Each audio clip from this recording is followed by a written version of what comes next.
The alkaline diet or beetroot diet or celery juice diet, there's zero clinical evidence that helps with any sort of cancer, let alone GBM, which is one of the most aggressive cancers that exists. Plants have toxins. That's an objective reality. There is clinical data and clinical trials in humans that a high-fat, meat-based ketogenic diet, like a carnivore diet, is extremely beneficial.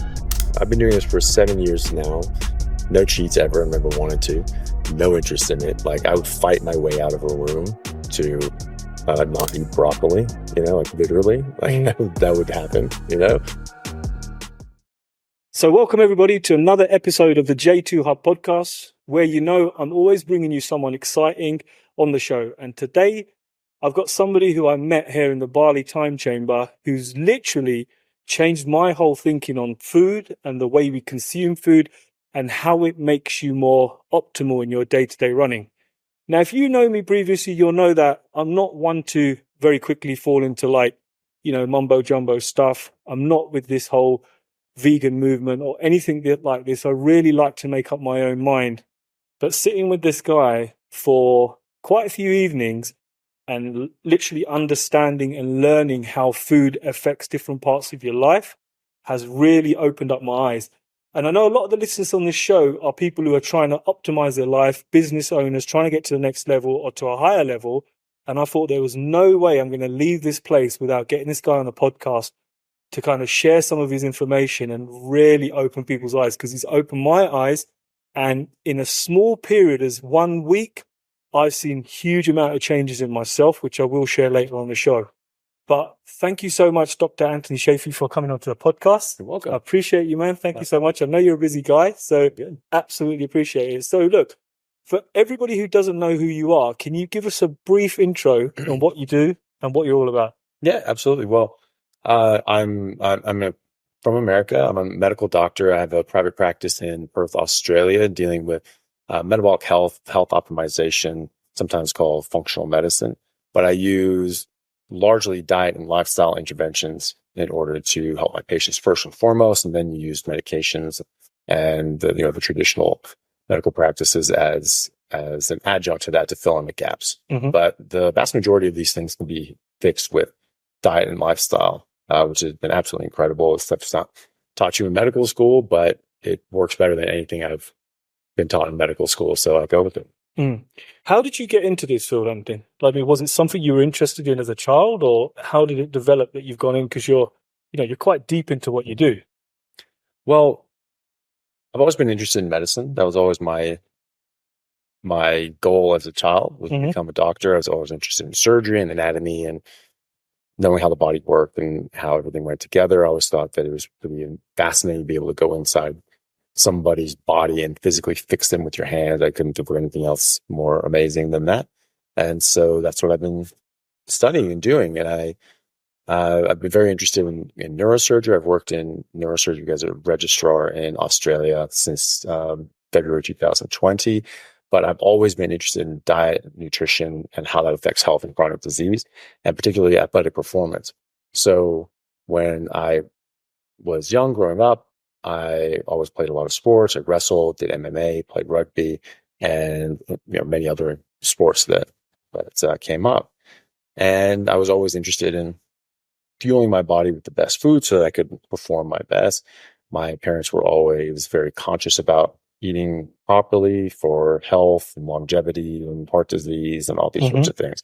So that was impressed upon me from an early age. So when I was studying nutrition in my undergraduate degree and studying biology, etc., we taught the normal standard, this percentage of carbohydrates and protein and fat and all that other nonsense that they teach that actually have no basis in the evidence. It's just sort of made up, really, or based on very, very poor evidence.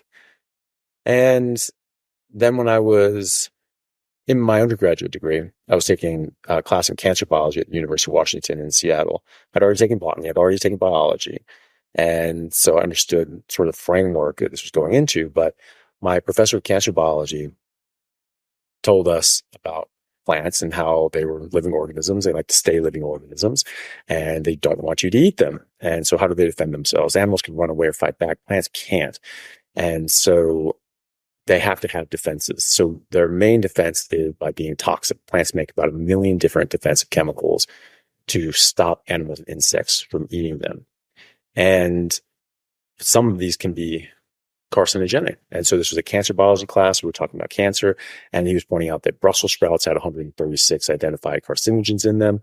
Mushrooms had over 100, but also spinach and kale and lettuce, broccoli, celery, cabbage, cucumber, apricots. All of these sorts of things had dozens, if not over 100 known human carcinogens, and they were quite abundant. We know from the work of Professor Bruce Ames from UC Berkeley back in the 80s and 90s that the naturally occurring toxins in plants that they use to defend themselves outweigh the pesticides that we spray on them by weight by a factor of 10,000. So 99.99% of pesticides and insecticides are naturally occurring in the plant. And those naturally occurring pesticides and insecticides in these lab animals were shown to be hundreds of times more likely to cause cancer than these pesticides that they were testing. In this particular case, Alar was the pesticide. Were you at this time consuming these foods? Yes, begrudgingly. Yeah, okay. I never liked vegetable. I was that kid that just hated vegetable. I always hated broccoli. I remember it tasting exactly the same as a kid as it did as an adult. And as an adult, it was like, oh, well, I guess this isn't that bad. It's all relative. It's not as bad as all the rest of the vegetables, but it is not objectively nice. It does taste disgusting. It has a sort of bitter, nasty taste to it. Mm. Nothing pleasant to it. Recommend it anyway. I always hated it as a kid. I don't remember it tasting differently. Like, I remember the taste being exactly the same, but just me hating it. And then as an adult going like, I guess I can deal with it because you're supposed to eat it and it's supposed to be good for you and all these sorts of things. But as an adult, I was largely eating meat because I liked meat and lean meat because that was the flavor at the time. And I would eat like a salad if, it was there or something like that. I'd have something because you're just supposed to. And so it was largely just a very clean, omnivorous diet, heavily meat-based, that I'd never eat junk food. I've never eaten junk food regularly. Every few years, you go to McDonald's or something like that. So, smash out a few burgers. Yeah, and maybe the fries and the drinks. But I was never one to like buy racks of Coke. Okay. Or anything like that. I never did that. Probably a one-off or something like that for a party. But. So your education on food was always very good. Yeah. From an early age. Yeah. But was this a real eye-opener moment for you? Absolutely. Okay. Yeah. So we were very blown away by this. I remember we were all just looking around wildly, like, what's going on? Like, someone has to be in on the joke. This has to be a joke. Mm-hmm. And I was looking for like a TA somewhere in the back, like someone in the background just just like laughing or something like that. There's nothing like that. And all the other students were doing the exact same thing. They were just looking around wildly, like, what the hell's going on? I'm being punked. Where's the cameras? Something like that. Yeah. And we all sort of realized at a certain point that, okay, this guy's serious. And I remember we all just sort of settled down and it was all quiet. He hadn't said anything in about 2 minutes. We hadn't said anything. I remember thinking in my head, I was like, but the vegetables are still good for you, though, right? I mean, that's what everyone says, since you're born. And it felt like he read my mind because he just looked at us and he's like, I don't eat salad. I don't eat vegetables. I don't let my kids eat vegetables. Wow. Plants are trying to kill you. I'm like, right? That's true. Plants. I was like, no more. And I later named my lecture I gave at a medical conference in Australia. I just titled it "Plants Are Trying to Kill You," and so that it got like a packed crowd. Mm-hmm. Everybody wanted to see, like, okay, what the hell is this about? And at first you watch it. It's available on YouTube, and it's one of the more viral videos. It's a medical lecture at an actual like CME accredited medical conference. So, doctors go there to get continuing medical education credits and continuing professional development. And so, you have all these very serious doctors and professors going to this. And I'm giving this argument about how vegetables are absolutely toxic and you shouldn't eat these things. And at first, people are just sort of like, okay, what the hell is this about? And then by the end of it, I got quite a big, applause. And I had people coming up to me the rest of the conference, white-haired old professors of medicine just going, I never eat a damn vegetable again. Like, great. Yeah, me too. Yeah. And so, I mean, and I didn't, as soon as my professor said that, and this was just 24 years ago now that he said that. And I was like, right, screw that. I just went to the grocery store and I was just like, well, what the hell do I eat? So I wasn't doing carnivore. I was just not eating plants. Plants are toxic. Mm-hmm. And so I went through and I was like, everything is a plant. Everything has plants. Everything's ingredients with plants. It's all just processed and manufactured. I'm like, what the hell do you eat? And I just came across some eggs. So I was like, okay, eggs. Eggs don't come from a plant. I'll eat some eggs. And meat doesn't come from a plant. I'll eat some meat. And that was it. And that was my criteria for 5 years, was as long as it didn't come from a plant. You were eating it? Yeah. Wow. Exactly. Wow. And is your professor still alive? I don't know. I haven't been able to track him down. Okay. I am trying though. Mm-hmm, but mm-hmm. I've looked back in the, look at the old syllabus online, the course catalog, I should say, and trying to find that class and that professor, but I haven't done it yet. So I don't know if the course catalog is actually has that. I don't know if it's inaccurate at this point. If sort of something's a glitch, but I haven't been able to find the class yet, unfortunately. Okay. But I'm looking. I want to ask you this is a bit of a personal question, actually. Mm-hmm. Some of the things you've just said there. So it was a cancer class, right? Or related? Cancer biology, yeah. Cancer biology. And we're talking about food. So 3 years ago, I lost my mum to brain cancer, and it came on all of a sudden. Mm-hmm. Now, she'd never, ever been ill in her life. She had a fit. Yeah. And she went in, they cut 2 tumors out. They said it was all fine. Did a biopsy and told her it was a grade 4, it was a glioblastoma or something in her brain. And some of the things you just said there just hit home. I thought, because when we left the hospital, they said, okay, you've got to get her on a high alkaline diet and they were saying stuff like beetroot and kale smoothies will really help her. And now I'm beginning to think to myself that, shit, would a carnivore diet have got her any better, given that it was a grade 4 terminal cancer? Would it have prolonged her life? Potentially. So there are certainly anecdotal cases. There's a kid named Andrew Scarborough, who's actually a 10-year survivor of glioblastoma multiforme. And that is a long time, right? Very long time. Wow. Average life expectancy for a GBM, and this is a field I've been working in for years, GBM is without treatment is 3 months. With over 95% resection, that bumps up to 12 months if without chemoradiation, so 9 to 12 months depending on the moleculars of the GBM. And then you add in chemoradiation and it extends that out another couple months. So you might be looking at 15 months with over 95% resection, chemo, and radiation. And 100 years ago, it was 12 months.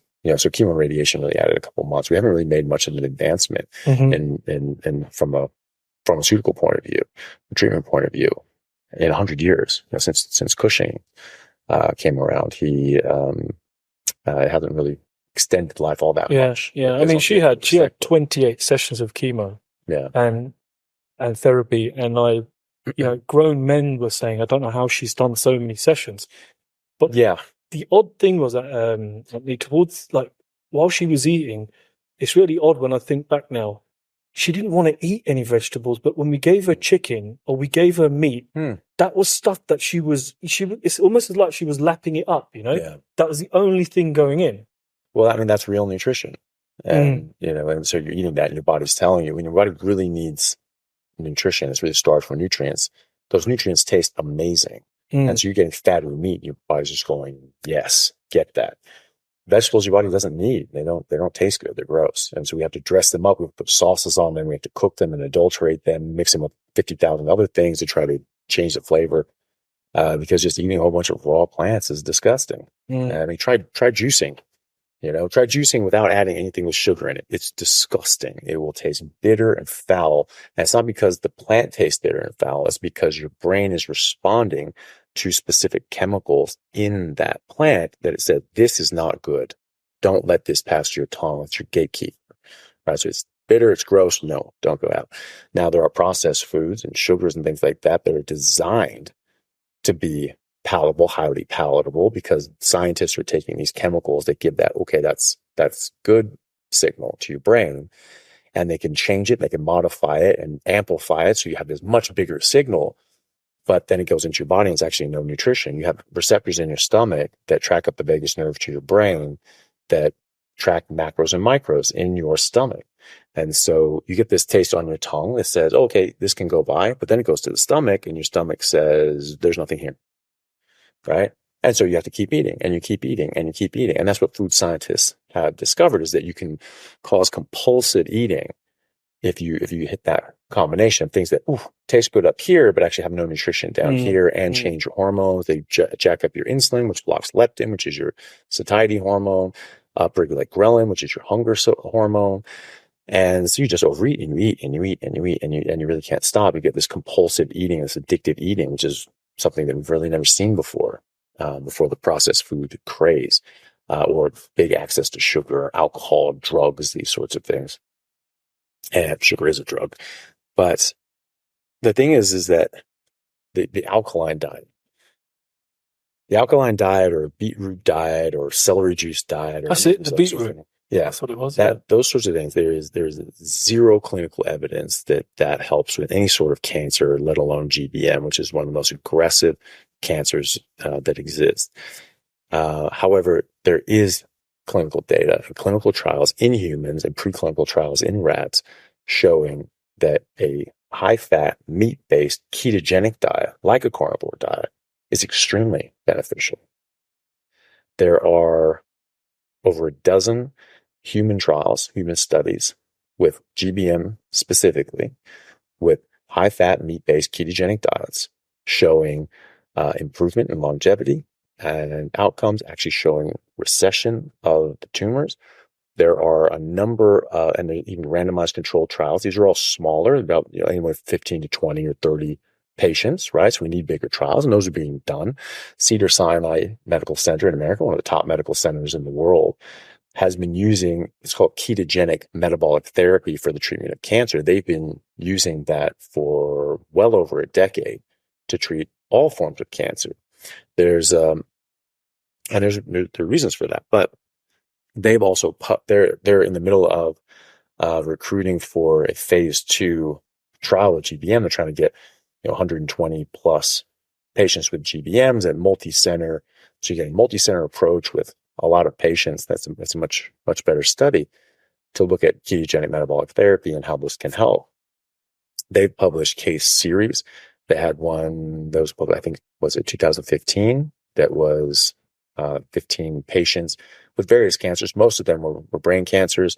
Most of the brain cancers were GBMs, stage 4 glioblastomas, or potentially 3 or 4 astrocytoma, or stage 3 or 4 astrocytomas. These sorts of very aggressive brain cancers, and these were not like the first round treatments. It wasn't just like, okay, we'll just try it fresh on keto. No, they did resections, they put them on chemo, they did radiation, tumor came back, they did another resection, they had more chemo, they had more radiation. Now you're tapped out on radiation, you can't do anymore.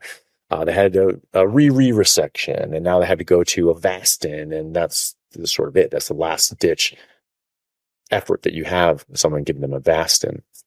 And you can't even do a re-resection after that, because it actually makes the brain very friable, and they just bleed and bleed and bleed. And you just can't operate on someone that has taken Avastin. And so this was after all of those things failed, and the tumor kept coming back and kept coming back, which is the normal course for GBM. And then they're put on ketogenic metabolic therapy after all of this stuff has been futile, and it works. And they published the images on MRI of these tumors that all of a sudden they're shrinking and receding and receding. And some of them actually just went away and weren't really detectable anymore. Now there's still something there. And as evidenced by the fact that the 2 patients who weren't able to stay on the ketogenic metabolic therapy, they had a recurrence and they actually died. There was one gentleman, it's very sad. He had been a vegetarian prior to this diagnosis. So he was a vegetarian, probably eating tons of beetroot, and he had GBM, and he went on a ketogenic diet. It was actually improving. His tumor was shrinking clearly, so it was objectively improving, and without any other treatment, just the diet.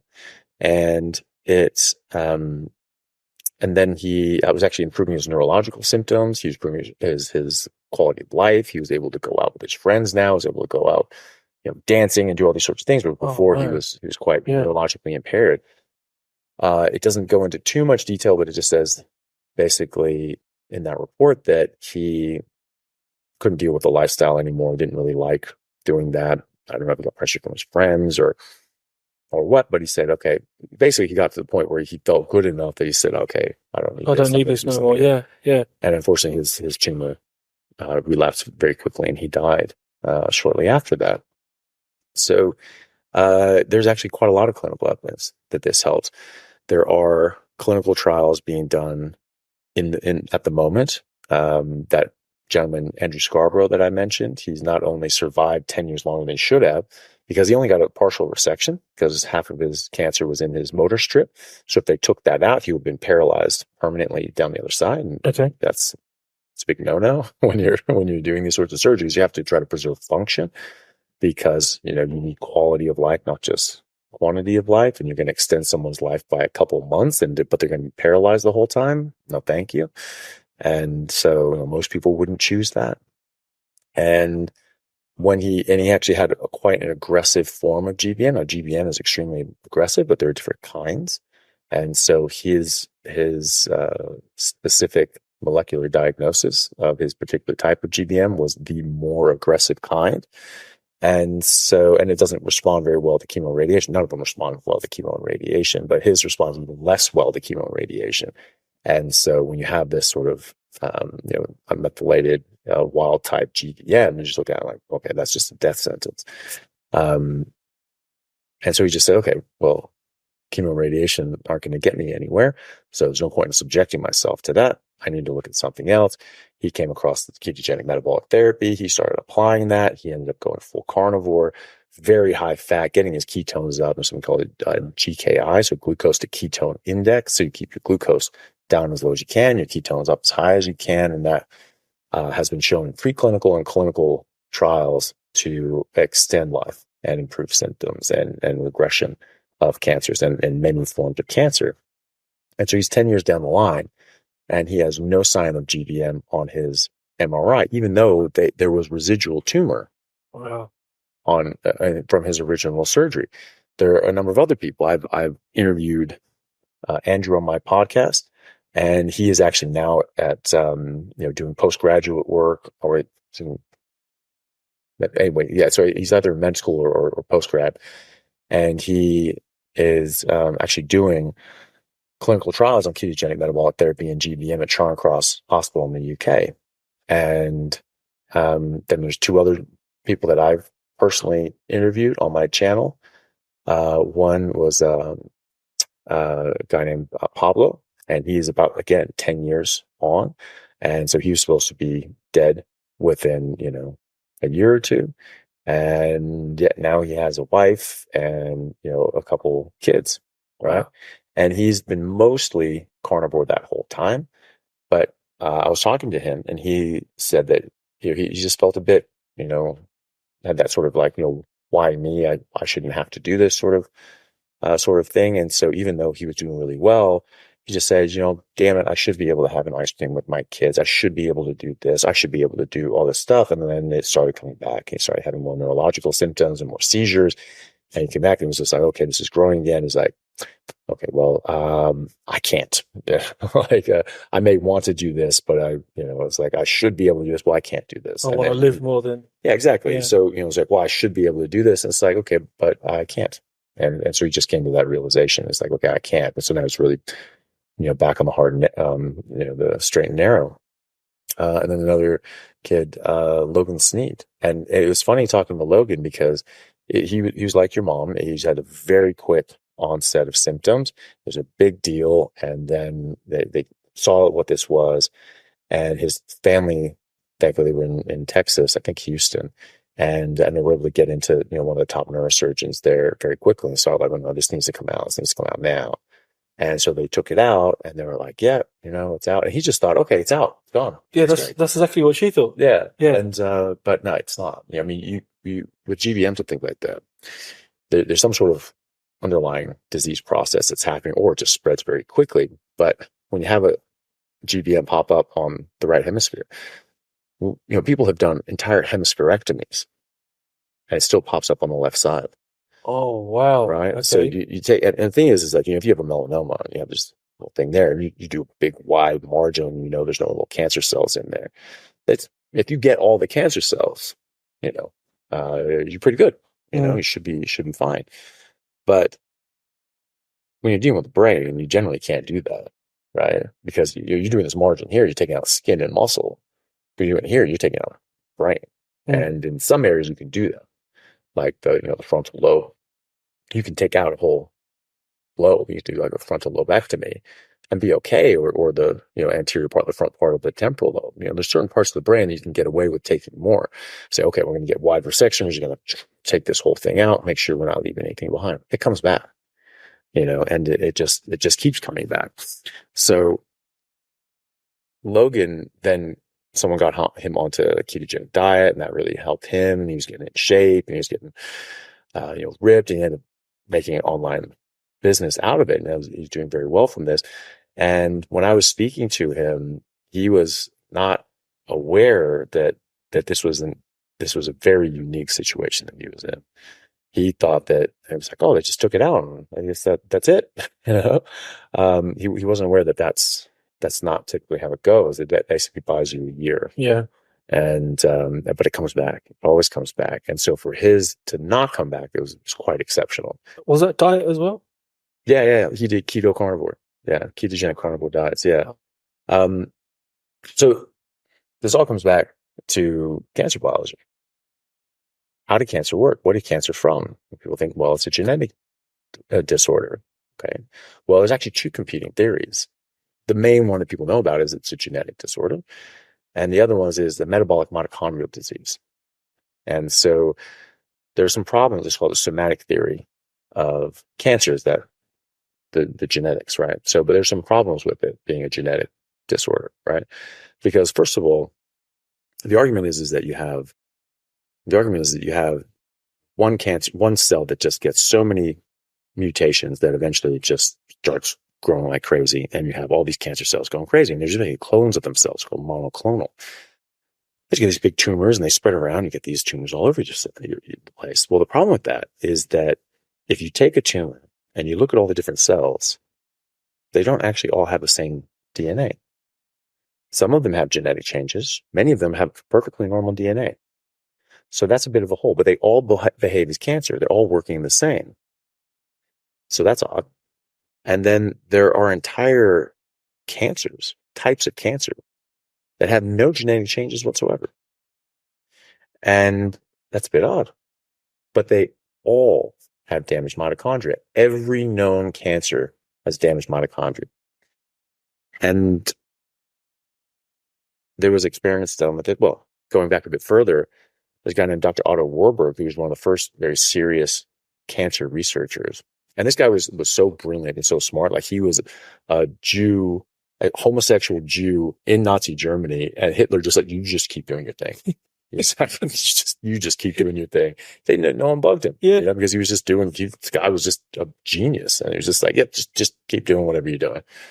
And so he found, he was a Nobel Prize winner in medicine and physiology, I think in 1930 or thereabouts. But then he had a 40-year career on after that, mostly in cancer research and biology. He wrote a seminal paper in the 1950s called The Origins of Cancer. And he argued very clearly with a lot of evidence that cancer was a metabolic mitochondrial disease, and that he couldn't visualize the mitochondria because he didn't have electron microscopes at the time. But he could tell that they were not working.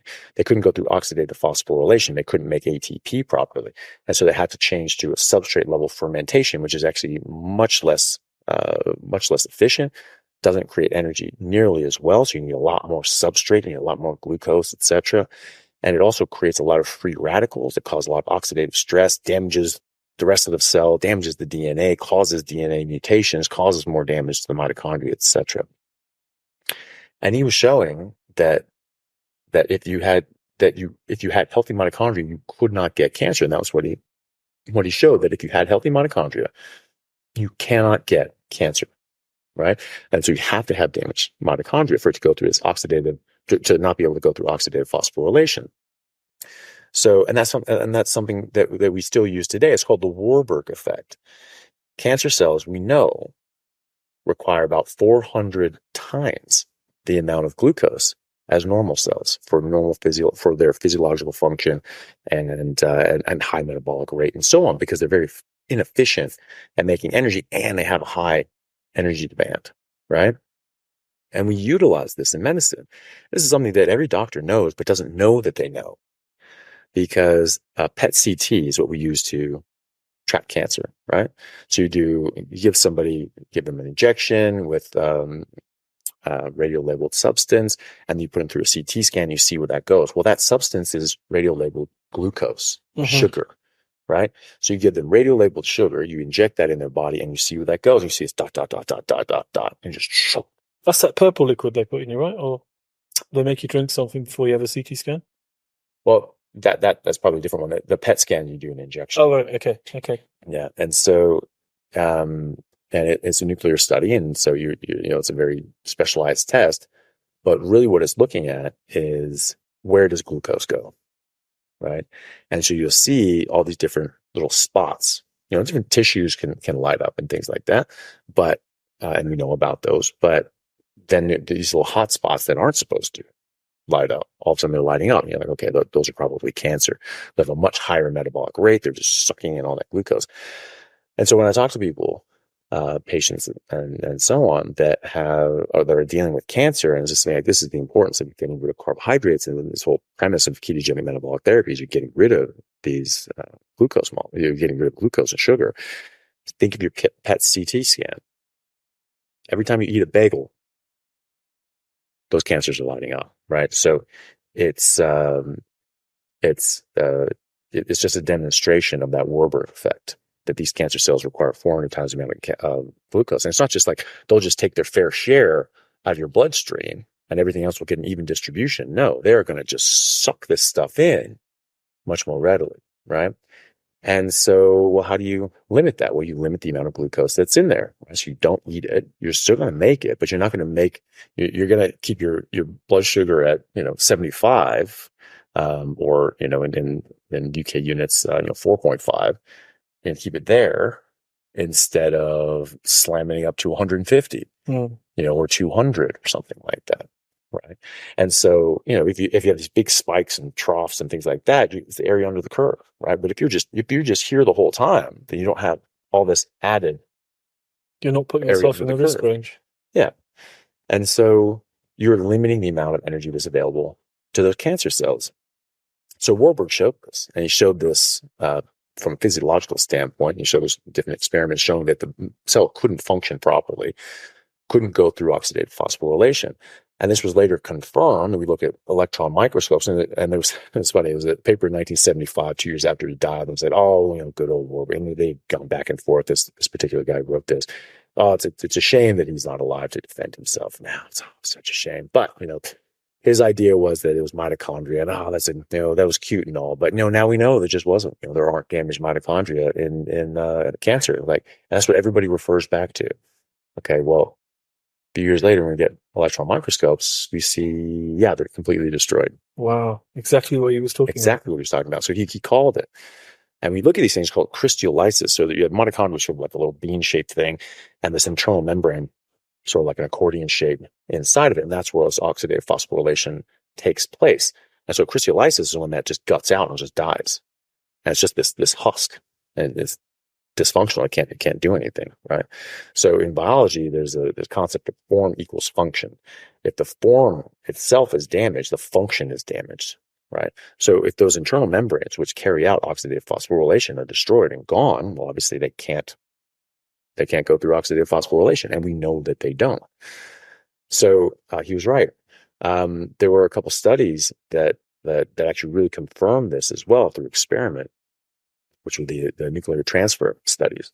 They took the nuclei out of cancer cells that had all the genetic changes that we would typically associate with cancer, and they put those in normal cells that had normal cytoplasm and mitochondria, did not behave as cancer. You could clone them into like rats and frogs and things like that, right? And so the DNA didn't actually cause that to be cancer. Then they took the mitochondria out of cancer cells and put those into normal cells with normal DNA. They did behave as cancer. Couldn't clone them. They just died. Wow. Right? To put the nail in the coffin, they took healthy mitochondria out of healthy cells and put those in cancer cells. It didn't change anything else. Suppressed the cancer. Proving what Warburg theorized, which is if you have healthy mitochondria, you cannot have cancer. You cannot get cancer. Why is that though? What are mitochondria doing that are so special that are going to protect against cancer, or when they're dysfunctional, cause cancer?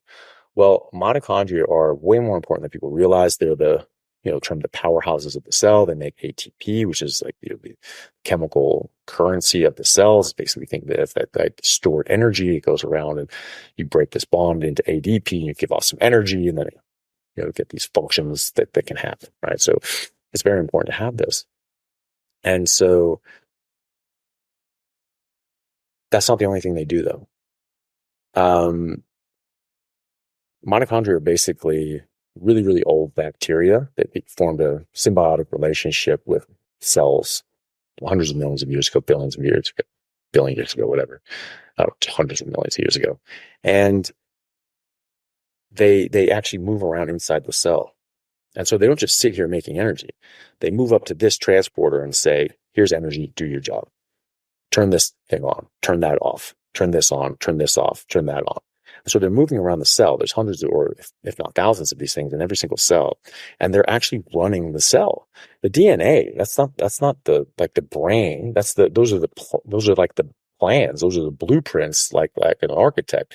But the mitochondria are the workers and the architects and the city planners going around using the DNA and then say, okay, let's do this and let's do this and let's do this and let's do this. Right? They're actually running the show and using the DNA as the blueprint. So they're actually the main part of that cell. So coming back to cancer, when a cell wants to divide, right? So it's sort of go through mitosis and split off. There's all these different checkpoints. It's like you have to sort of pass these checks to move on to the next thing. So okay, then we're going to split and that'll be a healthy cell. When they don't meet that criteria and just say, okay, this needs to stop. It's not it just won't stop unless it's actioned forward. The mitochondria have to stop it. So the mitochondria are getting signals that this isn't going right. And so they stop. But if mitochondria are damaged or destroyed, they can't stop it. And so the cell will divide.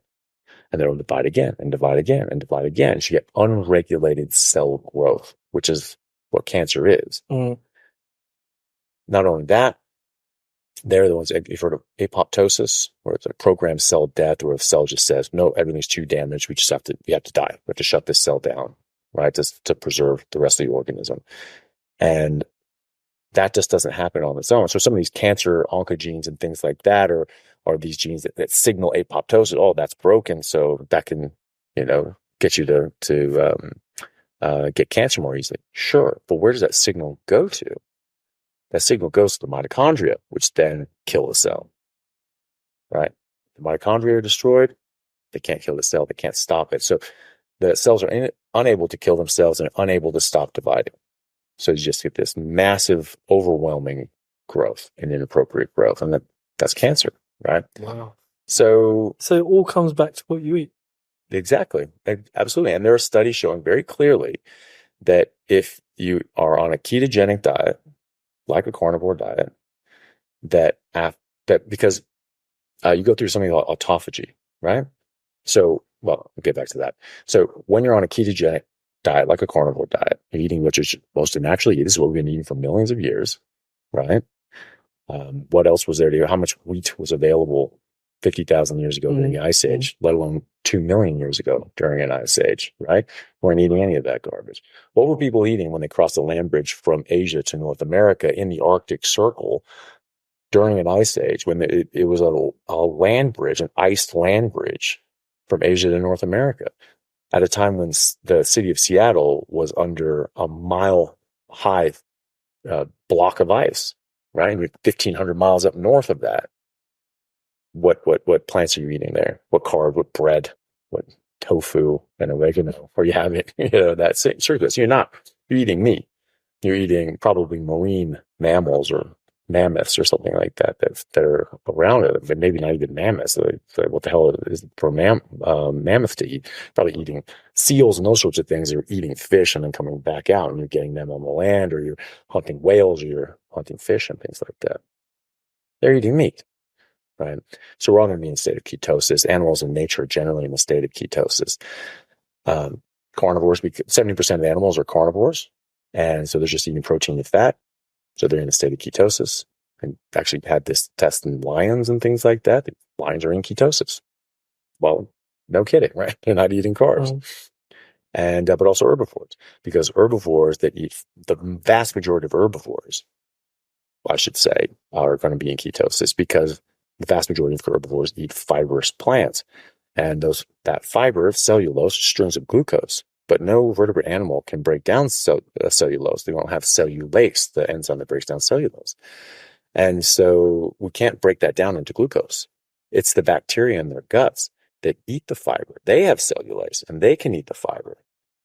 And so they get energy from glucose, and they produce as a byproduct saturated fat. And then the bacteria die off, and they get absorbed as protein. So a cow or a gorilla or an ox or an elephant is in ketosis. They're in ketosis because they're eating fiber. Okay.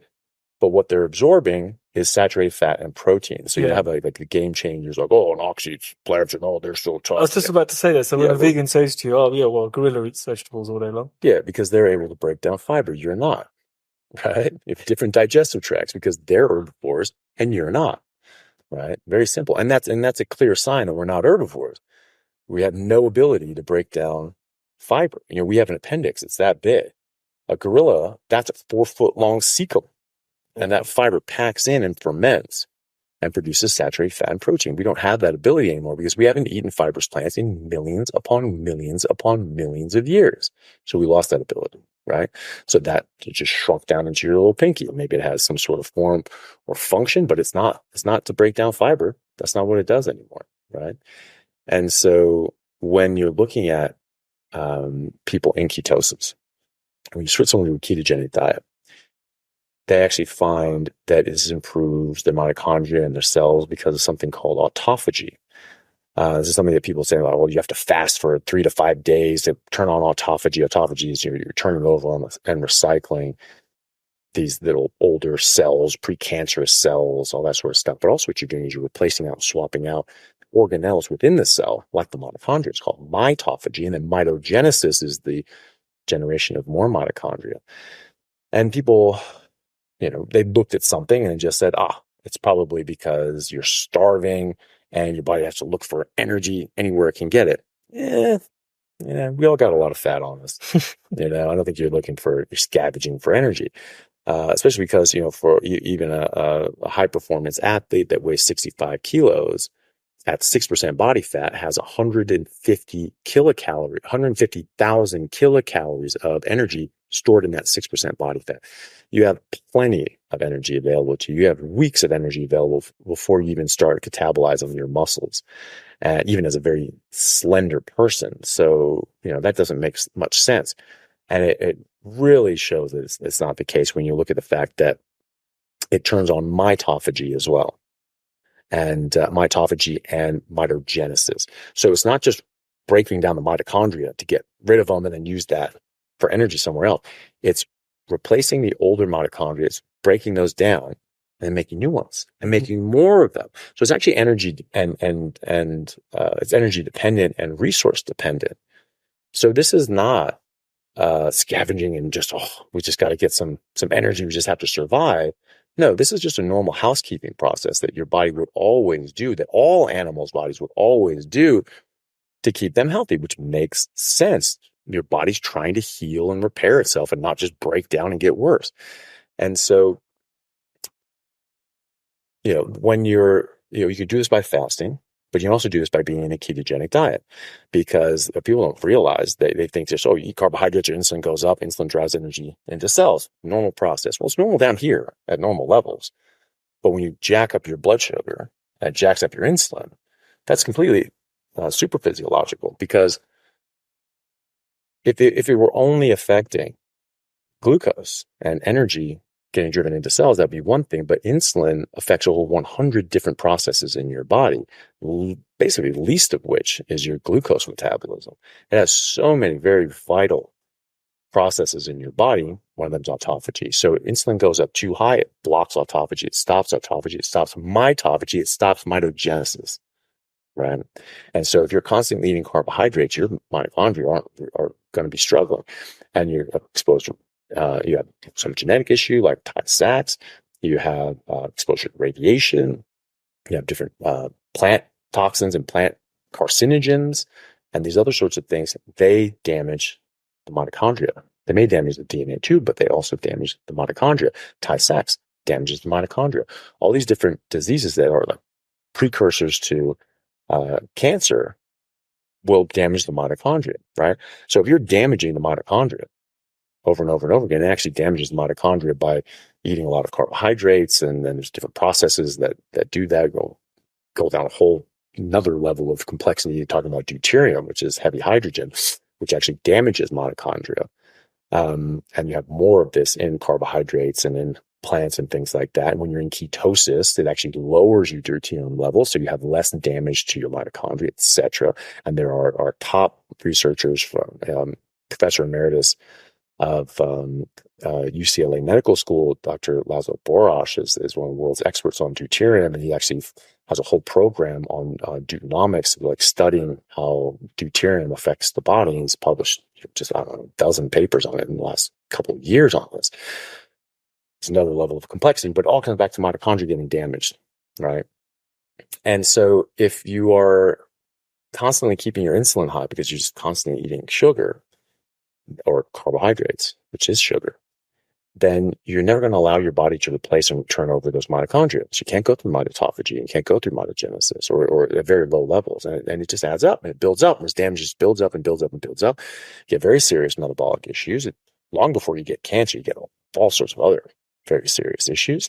Other tissues aren't working right. This is for Harvard professors in psychiatry have now linked mitochondrial disease and damage to schizophrenia, bipolar, OCD, ADHD, autism, major depression, anxiety, and they're reversing these things in clinical trials in humans by putting people on a high-fat, meat-based ketogenic diet, like a carnivore diet. So Professor Chris Palmer, Professor Georgia Ede, they both each written books about this. Professor Ede actually talks about how the best diet, there's a whole chapter on how the best diet for mental health disorders is a ketogenic carnivore diet. They're getting rid of all plants, right?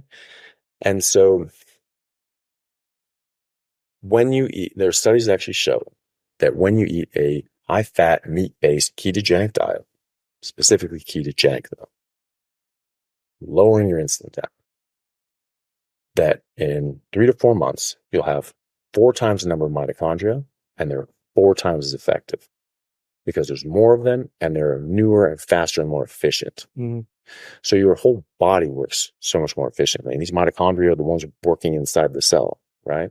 And so if you have it moving a little bit too slow and not releasing enough energy, and then, slow to that one, and then slow to that one, it's the definition of a day late and a dollar short. Okay. Right?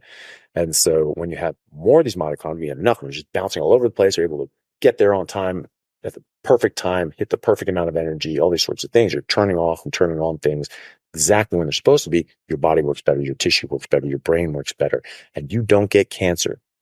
Because if you have healthy mitochondria, you can't get cancer, right? And so that's what a ketogenic diet provides. And that's, it's funny, we have type 1 diabetes is when your beta islet cells die and you can't make any insulin anymore. And type 2 diabetes is when you've just hammered your body with so much glucose that you've overwhelmed your body's ability to keep your blood sugar down. And high blood sugar kills people. That's what kills diabetics. When that blood sugar starts rising up above normal, that's when the body starts decomposing and dying through glycation. Those glucose molecules physically fuse to other molecules and permanently damages them. And this is why diabetics start having their toes amputated and their feet and then their legs and their kidneys fail and then their retina fails and they go blind and then they get dementia and they get Alzheimer's and then they get heart disease and then they die, right? Alzheimer's is now being called type 3 diabetes. Oh, really? Yeah. Okay. And again, going back to the PET scan, see where the glucose goes. Well, if you give someone who's eating carbohydrates, lots of glucose will go up to the brain. Now, if you have enough ketones, your brain won't, the cortex of your brain, 2/3 of your brain, will only run on the ketones. Even if you have enough glucose, it'll only run on the ketones. It's only when ketones start going down that glucose starts getting taken up, right? There are parts of your brain that still run on glucose. The vast majority of it is just ketones if you have enough ketones, right? But if you have both, it'll only run on the ketones, right? So when you're eating carbs and you give someone a hit of glucose for the PET scan, the brain should light up because glucose is very energy dependent. So it's taking a lot of glucose, right? Just like the tumor. So, it would light up like those. But on Alzheimer's patients, right? And so we actually see decreased glucose uptake in the brains of patients with Alzheimer's. And so that's why it's called type 3 diabetes, because there's insulin resistance and similarities to type 2 diabetes, right? And then PCOS, polycystic ovarian syndrome, which is the number one cause of infertility in women worldwide, especially in the West. This is being called type 4 diabetes, right?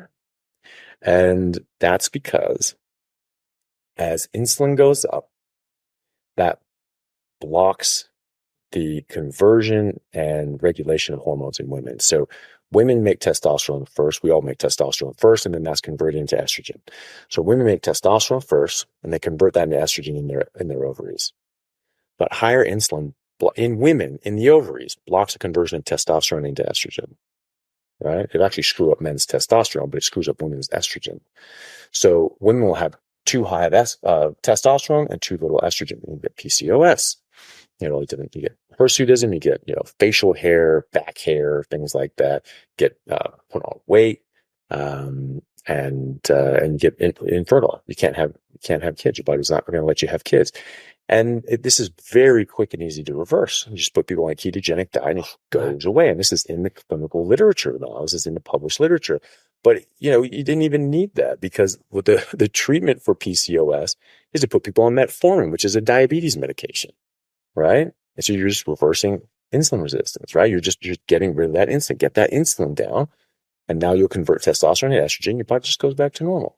And for the reasons I just described, with, if insulin's too high, you can't keep healthy mitochondria in town. And if the mitochondria get too damaged, you can get cancer. I've started calling cancer type 5 diabetes. Really? Yeah. Wow. Who knows if it'll take, but I'm trying. Just trying to get people to think about it. Yeah. Because the metabolic issues are far more prevalent than we realize. And that's why my practice is in metabolic health. Trying to fix someone's metabolic health, all these other things just sort of slot in place. You don't need to worry about them anymore. Mm-hmm. And there's some things that, maybe you do need help with. And great. And that's what medicine is for. Right now, the so-called non-communicable chronic diseases. So these things that I can't pass on or catch from someone, right? Like diabetes, like lupus, cancer, things like that. So guys, if you're thinking of investing in Dubai, we offer 2 services. Number 1, you can book a consultation call with us. Now, what this consultation call involves, it's a full overview of Dubai where we show you what's going on where the new up-and-coming spots are to invest. It's a totally free call, so I highly advise if Dubai is pricking your attention, get that call booked in so you can find out where to invest next. Those make up 90% of the medical issues that we treat as doctors in the Western world, and 90% of the deaths in the Western world, and 74% of the deaths worldwide, right? So these non-communicable chronic diseases, they've gone on decade after decade after decade after decade. And it's not just, we're getting better at diagnosing these things. No, the Harvard School of Public Health showed in a large study, they looked at the economic impact of the NCDs, and only 5 of them. They looked at cancer, cardiovascular disease, diabetes, mental health disorders, and COPD, so emphysema, right? And just those 5, and all the autoimmune issues and everything else, all these myriad other things that we treat. Just those 5. In 2010, if I remember correctly, it was around $7 to $8 trillion in direct and indirect costs worldwide to treat just those 5, right? And then in 2030, they're estimating that would be around $14 trillion in direct and indirect costs. So the cost of treating this is doubling, right? And oh, well, things just cost more. New interventions are more expensive. Sure. But they looked at 2 other criteria as well, which one was the cost to lost opportunity costs, right? So lost days at work, sick days, disability, they're not able to contribute, they're just sick all the time, and they're not able to sort of function at their top capacity. That's estimated to be about $46 trillion loss to the economy from 2010 to 2030. And then the biggest factor there was the early deaths. So premature deaths. And now, you have someone who's 35, has a heart attack, dies, can't take care of their family, can't work, can't produce, they have a business going, that business dies. Right. So their contribution for the rest of their life is now gone. And they estimated that to be in 2010, nearly $23 trillion a year. To treat all this. Yeah. In lost, economic impact from people dying early. Right. And then by 2030, they estimate that to be nearly $43 trillion of lives lost.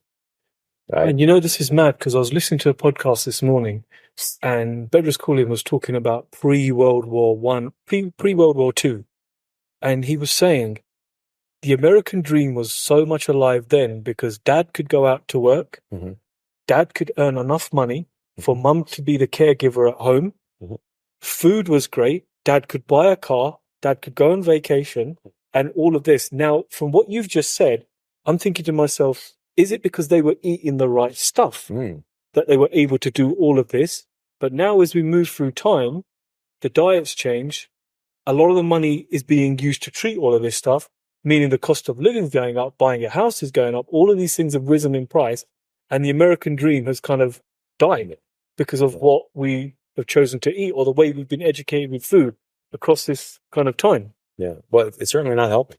Right. And there's other thing too, in World War II, when they had women enter the marketplace, the workplace, because all these men were going off to war, the idea was okay, they can be at work too, now they'll work as well. And now you had twice as many workers for the same amount of jobs, and prices just, wages got cut in half. Right. So, I'm sure that had an impact as well. But no, you're completely right. We are spending, if you think about that, like a 2030 estimate, right? If you just take those numbers, right? They're spending $14 trillion a year just treating the diseases. And we're also losing $43 trillion a year from excess deaths. I mean, the impact on the economy, you change $60 trillion, and then the lost opportunity costs. Yeah. Right. And that adds in another $4 or $5 trillion, right? That's massive. And all the trillions of dollars we're spending buying shit food, this disease causing processed garbage that if we weren't eating, we wouldn't have these problems in the first place. We're spending trillions on that, right? So if you weren't spending anything on that, you weren't spending the multiple trillions of dollars on the garbage food, the human inappropriate food, because diet is species specific. The lions are supposed to eat what lions eat. Elephants are supposed to eat what elephants eat. You don't need somebody at Harvard to, do some lab study to figure out what an elephant eats. You just look at what the fucking elephants eat, right? And so, and zookeepers will tell you, if you feed an animal something that it doesn't eat in the wild, something outside of its normal diet, they'll get very sick. But what do they get sick with? They get human diseases. What is a human disease? It's lupus, it's diabetes, it's cancer, right? It's all these non-communicable chronic diseases. So our pets are getting these things as well. As now vets are talking about this massive rise in the non-communicable chronic diseases in pets, but What do they call them? Human diseases. The rise in human diseases over the last 20, 30, 40 years. Well, when did we introduce kibble? 40 years ago, right? 1970s, cats were just going around eating mice, and dogs were getting table scraps, right? And there's like a big push in the 80s to get this big bags of kibble and things like that, right? It's all plant-based stuff. I mean, what carnivore is supposed to eat plants? Plants have toxins. That's an objective reality. And so, if you don't believe me, look up what happens when a dog or a cat eats a grape or an avocado. We eat grapes and avocados all the time, but they'll kill cats and dogs, right? So there are toxins in there. Or why the hell are they dying? It's not because they're choking on it. It's because they're toxic, right? So these non-communicable chronic diseases are tying up tens of trillions of dollars, and we're losing tens of trillions of dollars on top of that. And so that the human impact, we can look at this from an economic standpoint. Oh, look at this hit to the economy. But what the economy shows you it's a numerical representation of people's lives and how they're going. And so you have that numerical representation, $43 trillion being lost to the economy because so many people are dying. And they're dying younger and younger and younger of just those 5 of these entirely preventable diseases. How do we know they're preventable? Because they've gone up and up and up every single decade. Okay, so something's changed in the environment. And you figure out what's wrong in the environment, you can take that away. And then it goes away. So that's a preventable. This is not a foregone conclusion. Just every generation of life is going to get sicker and sicker until they die. That's not how life works. We have come from the survivors. You don't just get worse and worse and worse every generation. You're supposed to get better and better and better every generation, or you just go extinct. And we're not extinct. So we've been getting better and better and better up until very recently. So that's environmental, right? And so that's that is the healthcare crisis. I mean, you're from UK, I'm from America. Systems I've worked in Australia, I've worked in Europe, I've worked in Ireland, HSC, and I'm very, very well aware of the NHS and the Australian systems, all these sorts of things. And so there's all these arguments. Oh, we need a private system. No, we need a public system. No, we need this. We need that. Doesn't matter. Doesn't matter what medical system you have. It doesn't matter what healthcare system you have. If you don't control the rampant rise in non-communicable chronic diseases, no medical system will ever be able to bear that weight, and they will all collapse under the weight of that burden. So you address the non-communicable chronic diseases. You actually cure diseases like a doctor instead of just pumping more pills onto people and just waiting for someone like, Bayer or Pfizer to figure out the new drug to do this. You just can't do your job. Oh, these are only drugs, and get some more drugs, and then I can use drugs. I mean, that's a pretty sad existence. That you're there treating patients, and all you can do is, I just got to give drugs. Oh, new drugs. I can give you new drugs. I mean, you're just a glorified drug dealer. I mean, you are. And you're not helping. I mean, you're trying to help. But it's just sort of keeping things contained for a time, but people are dying. Everyone's going to die, but they don't have to die like that. Yeah. And so this is why doctors have the highest rates of burnout, have the highest rates of suicide of any profession, because it's defeating. It's very nihilistic. You're just looking at this, and just no matter what you do and all these drugs, all these things, people are just getting worse, and they're getting worse, and they're getting worse. And a lot of people don't realize that that's not the norm. That's not what used to happen. That didn't happen in the 1800s or the 1700s. Right? Oh, people died in their 30s. No, they didn't. That's average life expectancy from birth. Understand how statistics work. You have an average, that means half or above, half or below, right? But it's average from birth, right? And so if you have infant mortality rates being very high, which it is in primitive cultures, say like, well, carnivore cultures like, the Inuit and Maasai, they have like very short lives. No, they don't. Their average life expectancy from birth is about 60. But that doesn't mean that's how long they live when they die of old age, because again, half or above, half or below, right? So if you have a bunch of people dying at 1, you have to have a whole bunch of people dying at 120 to offset that, right? And so in America, the U.S. Bureau of Statistics have been keeping records since 1850. And they didn't just do it average life expectancy from birth because that's useless, right? So they kept it from 0 and 10, 20, and 30. So, and up to 80, right? And so if you're 0 years old, on average, you'll live 38 years in 1850. But if you made it to 10 years old, on average, you make it to 56, right? So already a huge jump, right? 26 years just by, getting those to 10. extra few years. Yeah.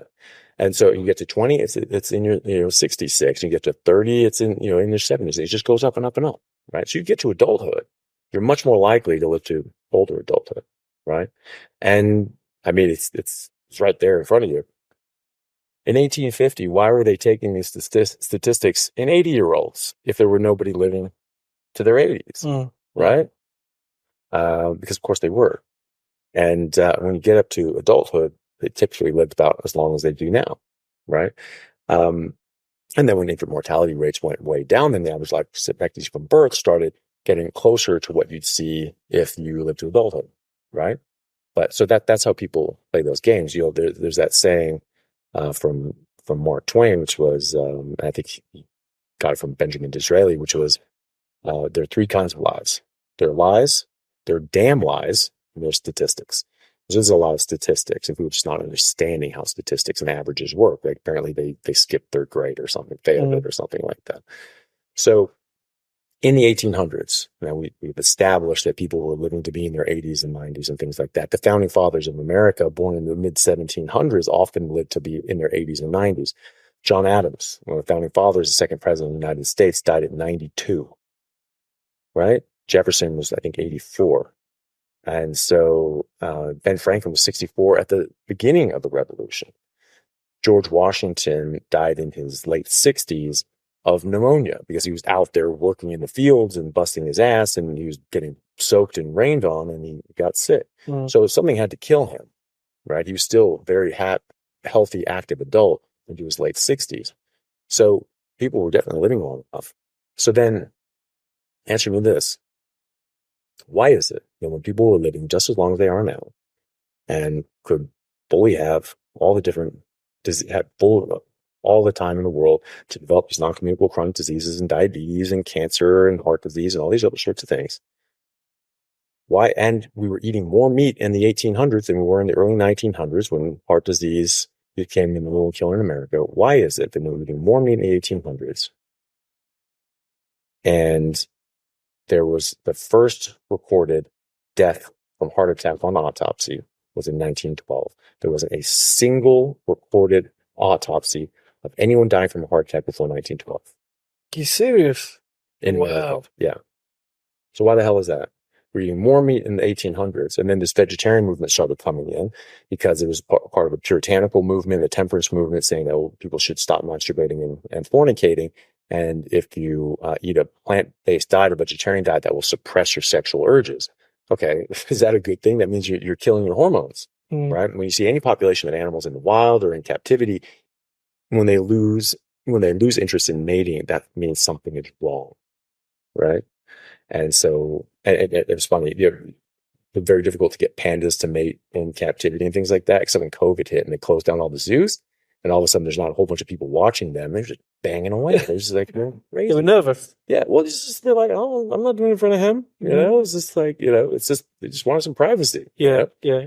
And so there's something wrong, right? If you're not mating, that's something wrong. The natural instincts of any animal is to procreate and have babies. So you're supposed to feel that way. You're supposed to want to have sex, right?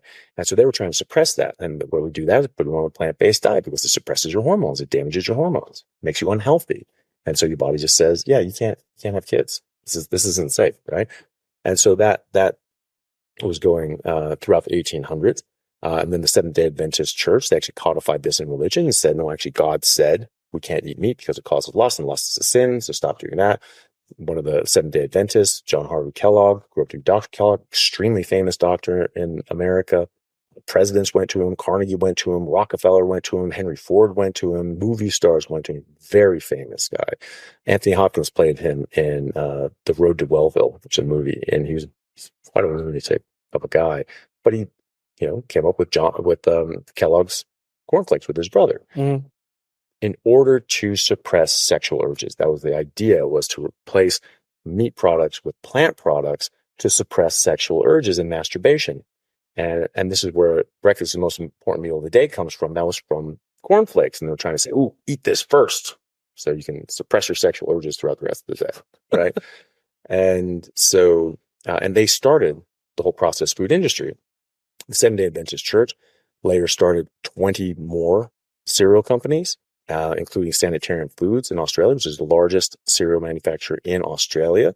And they're still owned by the church, so they have tax exemption status. So they never pay taxes, right? It's just like church bake sale, I guess, same. Right. And they are the main sponsors and funders of the Australian Dietetics Association. And so it's all plant-based, because it's all coming from Sanitarian Foods or the people that work for them. And the American Nutritional and Dietetics Association was actually founded in the early 1900s by Lena Cooper, who was a Seventh-day Adventist church member, and she wrote the first textbook taught in university courses in nutrition in America in 1925, all plant-based, still in print. The most recent edition is still being taught. Sally Norton did her degree in nutrition from Cornell, which is an Ivy League school in America. And she was taught out of Lena Cooper's book. I think it was like the 44th edition back in the 90s, right? And so maybe it's out of print now, but at least in the 90s when Sally took it, it was still there. So it's not that they invaded the institutions, they founded the institutions, right? And so that process was happening throughout the 1800s. They were pushing this ideology. And so right around 1912, when we're sort of getting to this trough and how, early 1800s down to here. Now we're at 1912, right? That's when the first heart attack shows up. But then we actually continue eating less meat up until the 1920s. Now there's a lot more heart attacks. And that's not that long ago. No, it's not. It's just 100 years ago. And we were eating more meat in 1912 when there was one heart attack in the literature. And people thought he was full of it. It was just like, you've never seen that before. We look at hundreds of autopsies all the time because a heart attack is not a subtle sign. To me, it was, people just didn't notice it. No, that's complete and utter garbage. You read medical textbooks from the 1800s. They are so exquisitely detailed, especially about the anatomy, because that was all that they could do. They didn't have imaging, So it was all about the anatomy and the dissections and everything. Gray's Anatomy was written hundreds of years ago, right? And so it's exquisitely detailed in its illustrations and things like that. And it's just descriptions of the anatomy. The original Gray's Anatomy and anatomy textbooks, they're amazing. You can get, you go to Paris and you just walk down the street and have these pictures of these old reprints from medical textbooks. I've seen them, yeah. Yeah, exactly. And you look at the date, it's like 1592, 1648, all this beautifully drawn out, right? And they're correct. You could match that against any textbook of the day today, and they're talking about different sort of surgeries and this, that, and the other, and showing they put these clips here, do all these crazy the things that they were doing hundreds of years ago, right? So no, this wasn't they just didn't notice it because it's not a subtle sign. Because when you have a heart attack, you have a myocardial infarction is the proper name for it. You have a clot that goes down, blocks this vessel. It kills all the muscle that's in the distribution from that artery.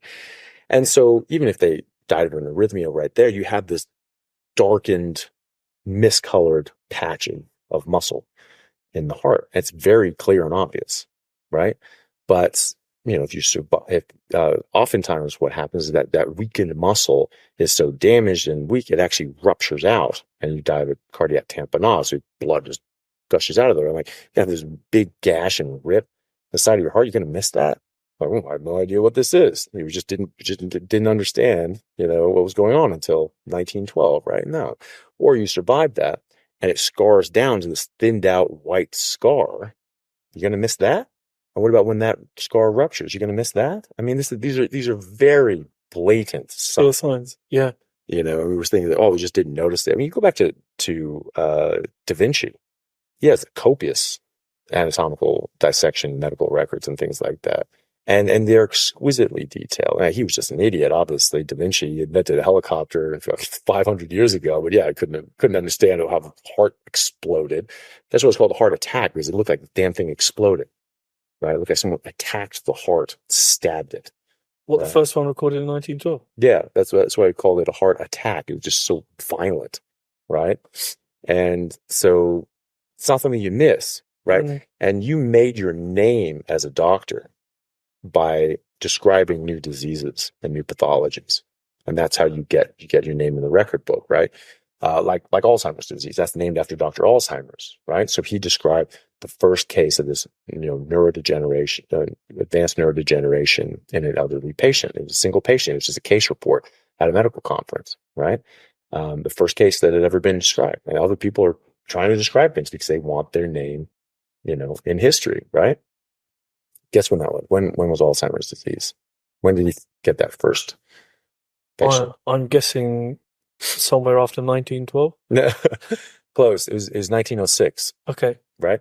But, people think it's like, wait, hold on a second. The first case of Alzheimer's ever was in 1906? Yeah. Shouldn't it have been hundreds of years ago, thousands of years ago? This is just how the human animal ages and declines and dies. No other animal on earth in the wild decays and declines and dies of heart attacks and cancers and osteoporosis. You don't see elephants walking across the savannah and just all of a sudden just pop their hip and go, oh, smash on the ground. That's not how elephants die, right? I said, well, but they're out in the wild. Maybe when they're slowing down, then the lions get them. Sure, but what about in the zoo, right? They live their whole life in the zoo. They know they're getting osteoporosis. They're not cracking a hip and breaking bones. They have thousands and thousands of pounds on these elephants, right? And so you need big, strong bones for that. They start getting weak and they're just going to get destroyed, right? They don't. You don't get any of these unless you feed them the wrong thing. Because you feed animals the wrong thing. You have menageries where they cheap out and just feed them whatever the hell. And it's a very different story, right? And they do get very sick. So, you have people that are living just as long, if not longer than we do now, in the 1800s, eating far more meat than we did in the early 1900s when this became the number one killer in America. Because remember, 1912 was the first one. We're eating less meat in 1920s, when it was much more prevalent. And 10 years after that, it became the number one killer in America. And then we started eating more meat after that. So it was actually this trough. So that was the lowest point. That was the lowest amount of meat that people were consuming in America in 200 years. And that's when heart disease becomes the number one killer in America? Really? Doesn't really make sense, does it? It's got to be a connection, right? Oh, yes. Well, Anthony, listen, I want to speak to you. I met you almost 7 days ago. Mm-hmm. And 7 days ago, Rupert said to me, 9 days ago, Rupert said to me, he goes, James, why don't you try a meat-only diet? I'm sure it will get rid of some of your problems. And I was complaining about a really stiff back, which I've had for years, had all the scans done on it, everything came back clear. Yeah. They couldn't work out what it was. I had assisted stretching done. I thought it might be some tight muscles. It's always there in the morning. Something I was saying to Simon this morning also, I noticed I've got a root canal that's been damn painful for the last 3 years. And the dentist said to me, it's going to have to come out because there's something going on with the gum and the bones around it. They're weakening. So we're going to have to replace it. And that's something I noticed this morning that's absolutely gone. So I've been on this diet for 7 days. Yeah. And I've felt lighter. Mm-hmm. I've had no issues going to the toilet. I've realized even with limited sleep, I'm zoned in and focused on work. I've been able to push more weight. I was there with Chris and Chris loads you up with 100 kg. He goes, you've got 12 reps in you. I've never, ever done that in my fucking life. Yeah. And he's there, but you got this. And I'm thinking, is this all related to 7 days of me just eating a carnivore diet? Yeah. I'm just amazed by it because for me, I'm not one of these people that believes all this stuff. Yeah. But seeing you guys on it and just talking to more and more people, mate, it has blown my mind. It really has blown my mind. Well, it is amazing how much better the body works when you're actually feeding it what it actually needs. Mm. And we don't realize that because we've been stuck in this little trench of ill health. And we just think, oh, well, this is, I feel good. I feel normal. You feel good or bad compared to yourself previously. But we don't realize is that we've always felt like crap because we have all these plant toxins that are harming our body, and we're not giving ourselves proper nutrition, adequate meat and animal fat that we really need to thrive. Now, you can survive, sure, but I'm not talking about that. I'm talking about thriving. I'm talking about being optimal, being the best that you can possibly be, get the best performance out of your body as an athlete, as a father, as an academic, just having your body work the best, just have, as a retiree, just being healthy, just being as healthy as you can possibly be. You're giving your body only the nutrients that it needs, and you're giving them as much of what they need in the proportions that they need it. And then you're eliminating out things that directly cause harm. Plant toxins, artificial ingredients, sweeteners, alcohol, other poisons. Alcohol is from a plant. Cocaine is from a plant. Heroin is from a plant.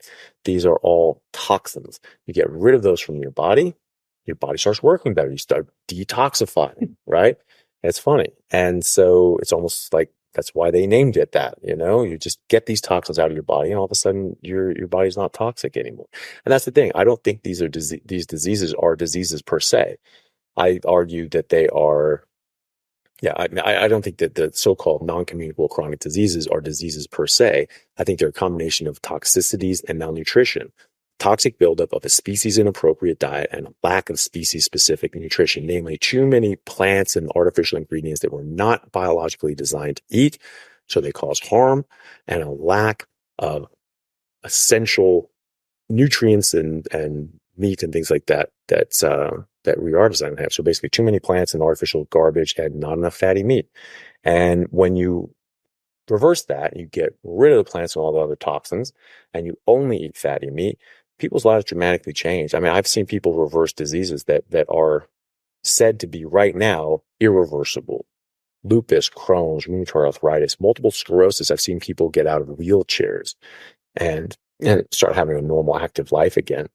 There's a guy named Hal Cranmer who's applying a ketogenic carnivore diet to his nursing home patients in Arizona, and he's rehabbing them and getting them home again. Wow! Right? He's giving these people their lives back. He's giving these families their parents back and grandparents back. It's insane, and once you see it, you can't unsee it. And so as a doctor, once you see how this works in patients, you can't just stop and go back to doing what you were doing before, which was useless and futile at best, and causing harm in many cases as well. So, for your issues like your back pain, well, you're just removing things that cause inflammation. I kept telling you guys, like, hey, if you just stop eating plants, you're just eating meat, you won't get sore after you work out. I'm like, oh, how the hell does that work? Well, because you're removing all these things that can cause inflammation, these inflammatory factors from plants are trying to tell you, don't eat me. I'm going to make you sick. I'm going to hurt you. Right? So if you're out there being healthy and you eat this thing, you just feel rotten for the next 2 days. I'm like, oh, screw that. I'm never eating that plant again. It's learned behavior. But we've been force feeding kids this stuff since they were born. We've been force fed this stuff since we were born. And so we've just always felt like crap. We've always had pain. We've always had soreness. We've always been sore after working out. So that's normal. For some reason, that pisses people off the most. When I say that I don't get sore after working out, they're like, you get sore when you work out. You're just a liar. Try it yourself. Just don't eat plants for a month. You won't get sore. And only eat meat. Don't eat anything else. Even coffee. Coffee will increase the inflammation. So you're removing out inflammation, things that cause inflammation. You're getting those out of your system, right? And then you're eating more fatty meat. You're getting these nutrients which your body needs to help heal and repair your nerves. And you increase your ketones. Ketones directly impede and suppress inflammation on their own. So you're removing things that cause inflammation, and you're suppressing more inflammation, and your experience of pain, you don't have these inflamed joints and nerves anymore, and you don't have pain. No. Or at least you have a significant reduction in pain. And then for your gums, gingivitis, this is something people are seeing all over the world. And there are multiple dentists around the world that are saying, hey, if you just eat a carnivore diet, like, you don't need me, unless you break your teeth or something like that. Like, you basically don't need dentists if we eat properly, right? I mean, dentistry has just gotten way more advanced in the last, several decades because it's had to, right? We have smaller jaws, more crooked teeth, crowded teeth. Before the agricultural revolution, none of that. Big, wide, square jaws, all the teeth, wisdom teeth in every case, and no crooked teeth, no cavities, anything like that until directly after the agricultural revolution. You can actually tell the difference between the skull pre and post agriculture. The brains are smaller. by 11% for men, 17% in women, immediately after agriculture. It didn't take hundreds of years or thousands of years. It was immediately after agriculture, right? So if you want your kids' brains to grow and develop properly, feed them meat, don't feed them any of the other crap. And also, if you don't want to pay for braces, pay for meat now or pay for braces later. That's all there is to it, right? And so they were smaller jaws, sunken in chins, crooked, crowded teeth, and a bunch of cavities and things like that. Weston A. Price found this transition point because they're still primitive populations, primitive, whatever that means. I used to think they're more onto it than we are.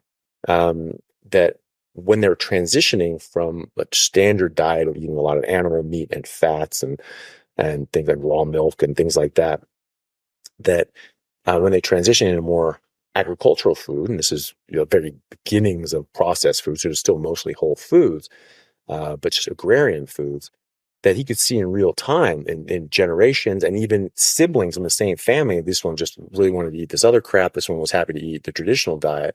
And this one, the traditional diet, was developing much better, having bigger, stronger jaws, better teeth, perfect dental arches, and the other ones didn't. And so he saw this, and he has pictures of this, the thousands of pictures, maybe hundreds of pictures in this book that he wrote 100 years ago, talking about this. He had these, like a grandfather from India came to the UK, big, powerful, strong jaw, just straight as an arrow, just saying, just cut from mahogany, right?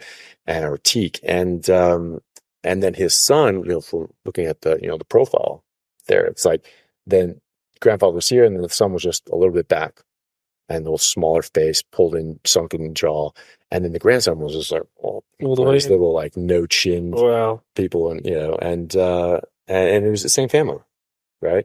And the only thing that changed was food, was the diet, but then they could undo it.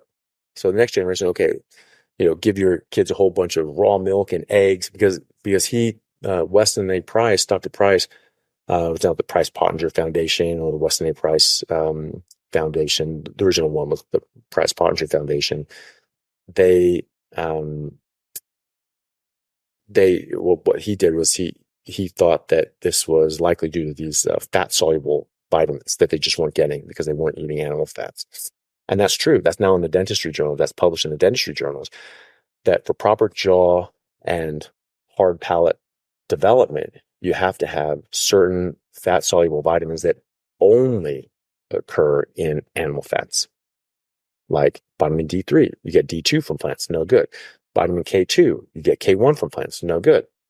And you have a use for K1 and then calcium and things like that, and you can get that from other sources as well. But those fat solubles that only come from animal fats, you have to have those, and your jaw won't develop properly. And also, if you're not eating all that much meat, so you're not getting those nutrients, you're also not chewing on food that's hard enough to stimulate the proper growth and development of your hard palate and your jaw. So you're chewing on really soft, mushy food, and it's just not stimulating it to grow and get stronger, right? And you're not getting all the nutrients and vitamins either. So you're just not developing properly. And so, more dentists now are rediscovering this and realizing, like, wow, this makes a huge difference. And a big one for gingivitis is like, why you have this sort of inflammation, all sorts of stuff, because you have the bacteria in there, right? Okay. Why are the bacteria there? Well, they're living there. They're eating things. What are they eating? Are they eating you? Is that an infection? No. They're just living on the surface. They're eating what you're eating. And so what you eat will change the bacteria that are in your mouth. So if you eat different things every day, you'll have different bacteria in your mouth every day, just like your microbiome in your gut. They eat what you eat. And so if you're eating what you're supposed to eat, you should have the microbiome and oral biome that you need, just like every other animal on Earth. I mean, what animal on Earth has rotten teeth that falls out, and they need like hippopotamus dentists and things like that to help them? They don't have that. And if you lose your teeth in the wild, you die, because if you don't have teeth, you don't eat and you die, right? And so they have to, the mouth is full of bacteria. It's the right bacteria, right? And so if we get the wrong bacteria, then we get damage and decay. So we're eating carbohydrates. We actually produce, or we propagate the bacteria that make these acids and that rot your teeth and cause these cavities and decay on your teeth. So now you're not eating that. And now you're just eating meat, and now your mouth has a normal oral biome, and you don't have gingivitis, because gingivitis comes from the wrong oral biome. And so people all over the world are finding that their gingivitis goes away, which is thought to be incurable. Like, you just don't get rid of that, right? I spoke to one dentist who said that, it says, 95% of people have gingivitis of some degree somewhere, so it's very common, but that's because everyone has an inappropriate type of bacteria in their mouth. And I think that bacteria in your mouth is then you chew things up and get that bacteria in your food and you swallow that, and that's going to change the bacteria in your gut as well. That's how you can get new species of gut flora when people go carnivore. And people have been noticing this, that they're saying like, hey, I go carnivore and like my microbiome was so much better, so much more diverse, and they're getting like 6 or 8 different new bacterial lines that didn't show up in previous assays and things like that. I think that's from your oral biome, right? Because you eat what you're supposed to eat. You should have the bacteria you're supposed to have. It's a symbiotic relationship that's developed over millions of years. And so that's why. So, you can figure out all the different ways that all these different problems have gone away. But, just for your back pain and your gingivitis, those are definitely 2 of them. And so, and when we're talking about development, this is the most important for development, because again, before agriculture, in those populations, and we saw this in real time again in the Native Americans, Native Australians, and other populations that have been hunters, really hunters, but you call them hunter-gatherers, but a lot of times they were just hunters. They gathered if they had to, but they hunted primarily, like the Native Americans in the Great Plains, where they would do buffalo drops, and they'd scare a herd of buffalo over a cliff, and they'd crash and burn. They'd have food for the whole year. People said, "Oh, no, they only hunted every now and then. It was mostly gathering." It's completely made up. It's complete fiction. We were hunters. I mean, we have evidence that we were doing mammoth drops over 1 million years ago. We have evidence that we were cooking meat 1.5 million years ago. So, I mean, there's that, and yet we have no evidence of preparing, salads, and we have no cave paintings of, hoeing rows of carrots or anything like that. I mean, it's just utter nonsense, right? Yeah. So this is what we're designed for. This is what we're biologically designed for.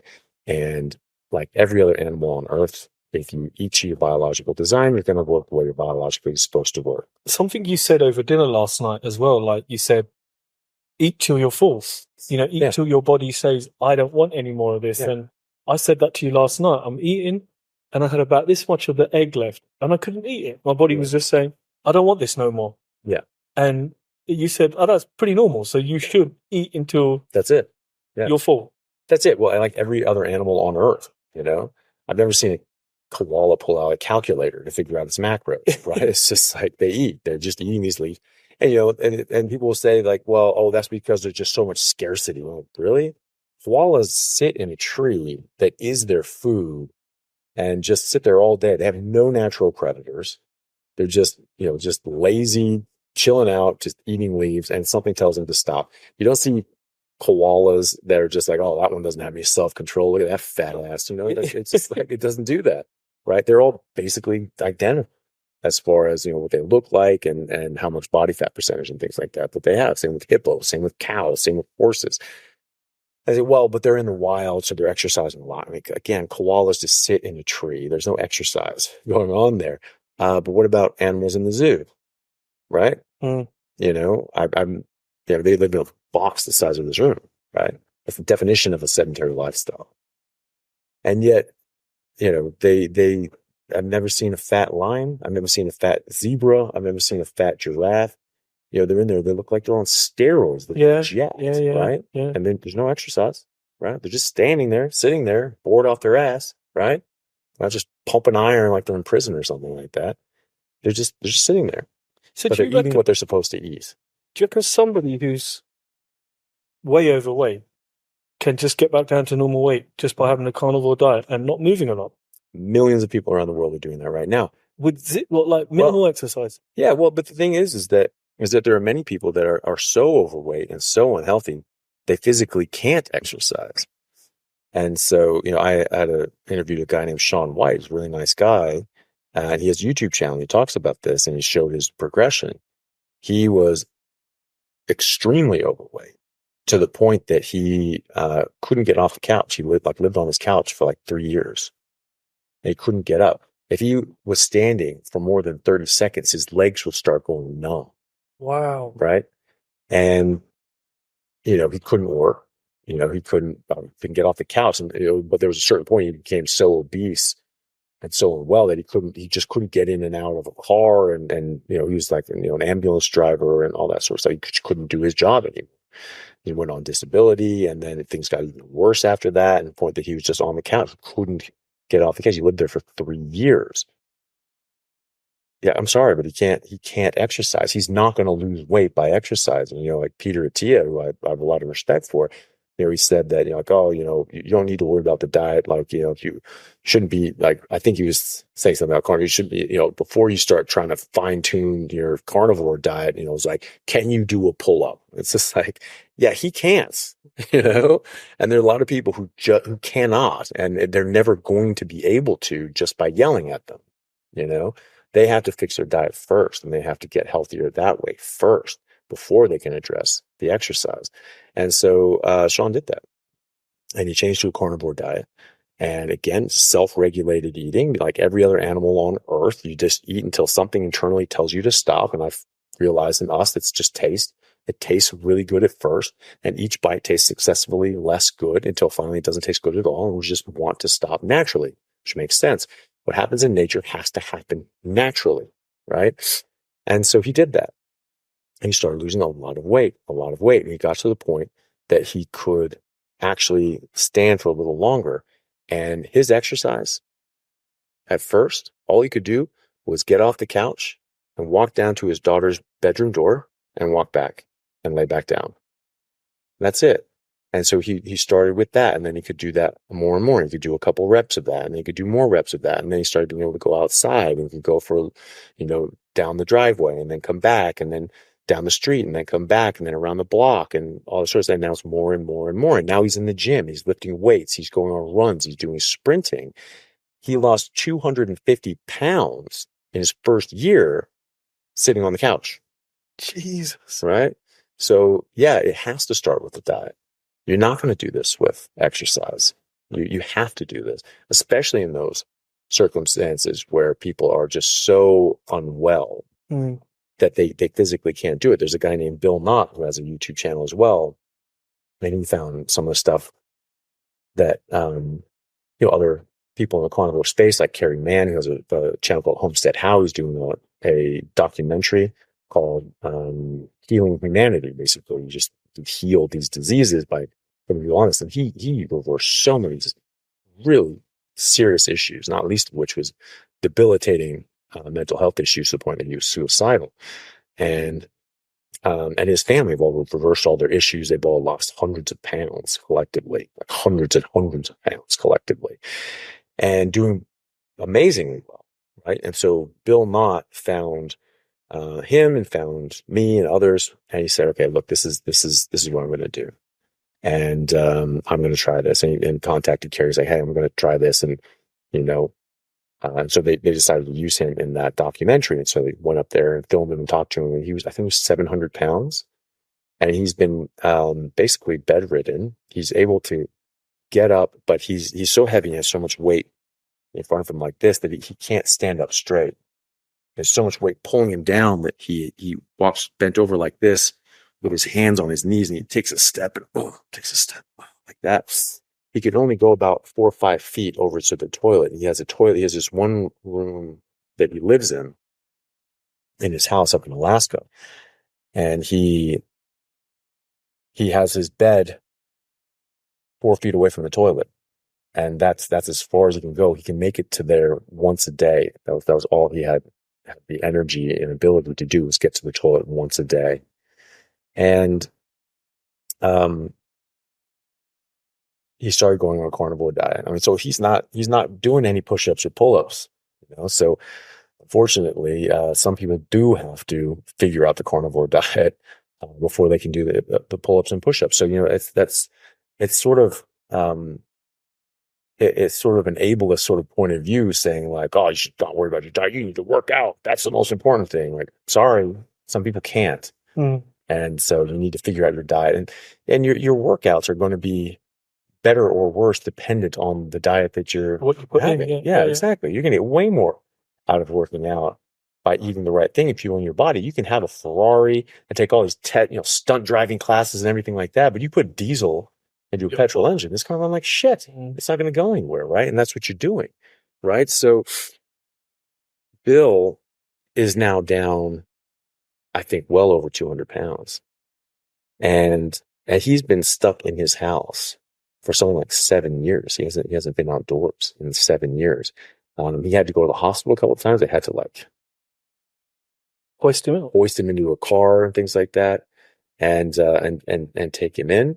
Other than that, he has not left the house. He has not walked outside and enjoyed the immense beauty of Alaska in 7 years. But now he's rapidly losing weight and improving his health and his mental health as well. And so, it's absolutely amazing to see this. There's another lady, Lindy, I think she was Lindy in Australia. She had huge eating disorders. I think she lost 500 pounds doing a carnivore diet.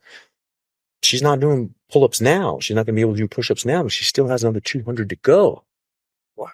Or another 100 to go, maybe. Like massive weight loss.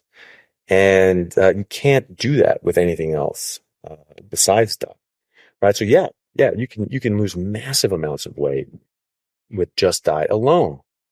I look like I work out. I don't have time to work out all that often, but I maintain my physique with my diet. And when I work out extremely hard, and I get a lot more out of it, and I get more results and better results, and I keep them longer. And I have a baseline that I'm never going to get below. Like, I never get in worse shape than this. This is the worst shape I've been in 7 years. I was going to say it's great. Well, thank you, but it's all diet. I mean, just like that lion in the zoo or that zebra in the zoo, if they were out in the wild running around, they'd be more muscular, they'd be more vicious, but they still look great. They still look like ripped machines. Those are animals in captivity. They're not getting any exercise, but they're eating the right things.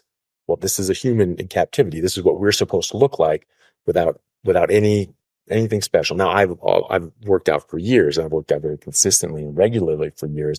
I've played, professional rugby and high level sports in other fields as well. And I've trained my ass off since I was a kid. So I have a different base than other people do. I've built up a strong muscular base, and I stay lean because of my diet, and I keep a lot of my musculature because of my diet. I've been way more ripped than this. When I'm working out daily, week after week, month after month, I can get in seriously good shape, seriously muscular and lean. And so for me, I'm looking at myself going like, that, this is not acceptable. But it takes a long time for it to slip back into this. I mean, like 6 months of doing nothing, and so it's actually pretty incredible. Yeah, man, it's been awesome. Yeah. Well, it's been a privilege to talk to you, first of all, and so nice to kind of connect with you. And I think you've kind of opened my eyes up to a lot of things, because in the past, I've worked with personal trainers, I've had diet plans, and fucking nothing's worked because the food's been too difficult to prepare, for starters. And then it's like, oh, well, I've got to eat this shit again.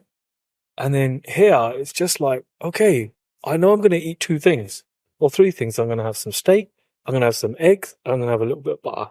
And it's not fucking difficult.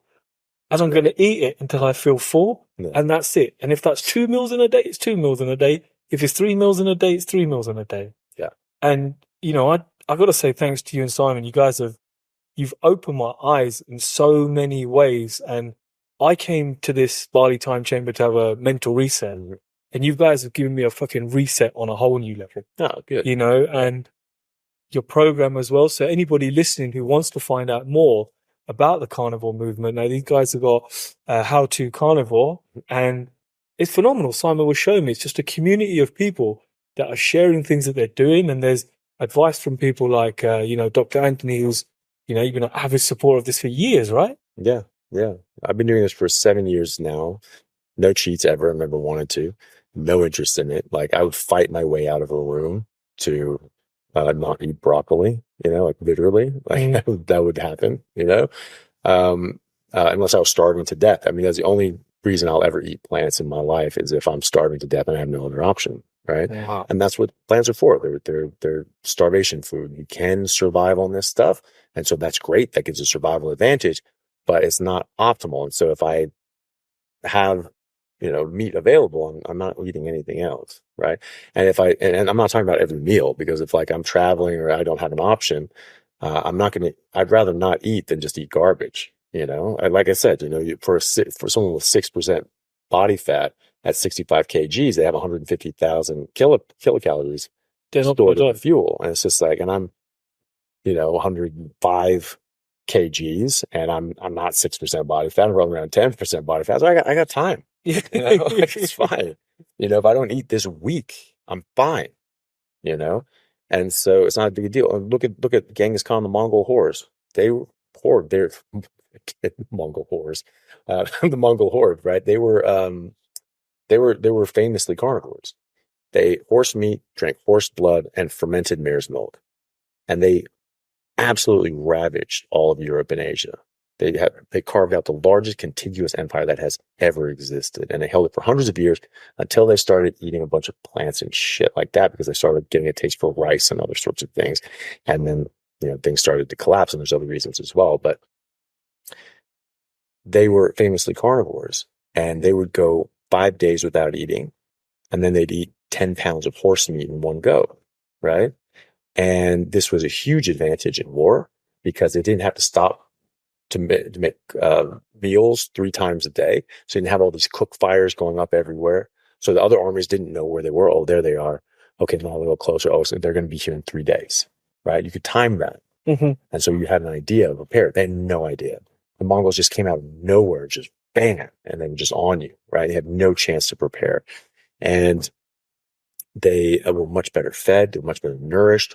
The books on this, the histories about them are very clear that the nutrition of the Mongol warriors were so far superior than the peasant armies that were just eating gruel and grains and things like that, that they were eating tons of protein and fat, and they had tons of energy. They were much bigger in stature and stronger and healthier, and they just cut through the other armies, right?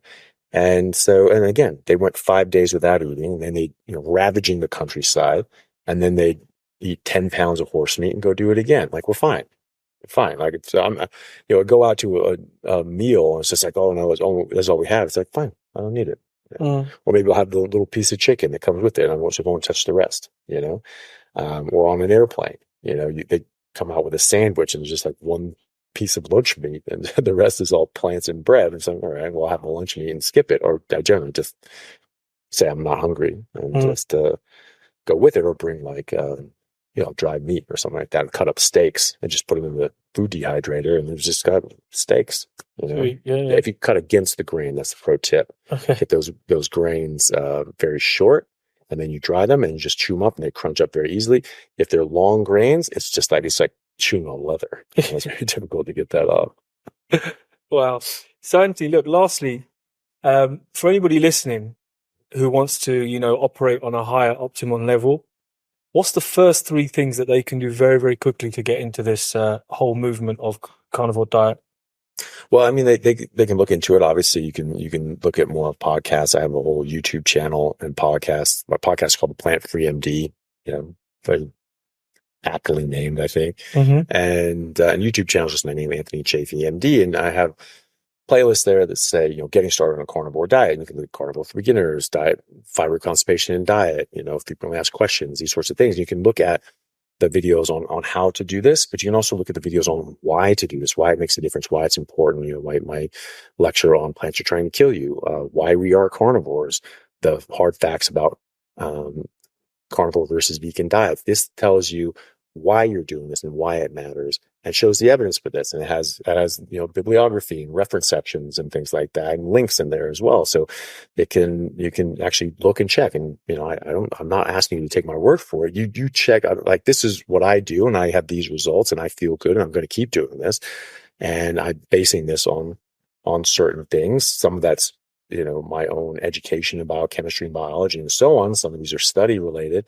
And I put, if there's a study that relates to it, I put those studies in the description. So you check the study and you check my work. And if you agree, great. And if you don't, then don't. I don't care. But like, you do what you want. And then, people worry about cholesterol. Watch my video, The Truth About Cholesterol and Heart Disease. It's not what you think. Cholesterol is actually very good for you. It's vital to your health, and you die without it. So and it does not cause heart disease at any level, period. And there's zero evidence to suggest that it does. There are no studies existing on Earth that show a cause and effect relationship between cholesterol or saturated fat and cardiovascular disease. None. Wow. And the only ones that could show that are randomized controlled trials, experimental trials. And the only ones that have ever been done reducing saturated fat by replacing it with unsaturated fats from vegetable oils or margarine and lowering LDL cholesterol and total cholesterol have either shown no benefit by doing that, or actually you increase deaths from heart attack and stroke by lowering saturated fat and cholesterol, right? And that's why you never hear about them, because they buried them for 40 years because they didn't want you to know about that, because they disproved their own theory, right? So just educate yourself, look into it yourself, see if it's right for you.